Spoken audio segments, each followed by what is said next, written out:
मौरितानिया से स्पेन जाने वाली गैर मुल्की तारकीन वतन की एक और कश्ती डूब गई। कश्ती में 66 पाकिस्तानियों समेत 86 गैर मुल्की तारकीन सवार थे।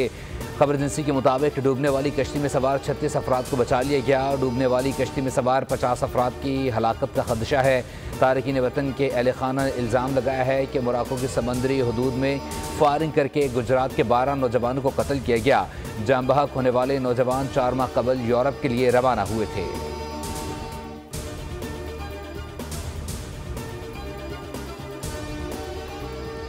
और अपोजिशन अपने मैंडेट वापसी के मुतालबे से दस्तबरदार हो गई है। उन्होंने अपने मुतालबात में मैंडेट वापसी का मुतालबा शामिल नहीं किया।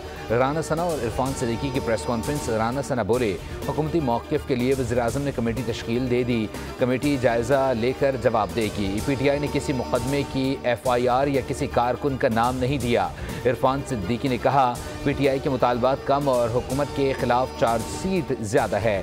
तय किया हुआ है कि हम भी तहरीरी तौर पर जवाब देंगे।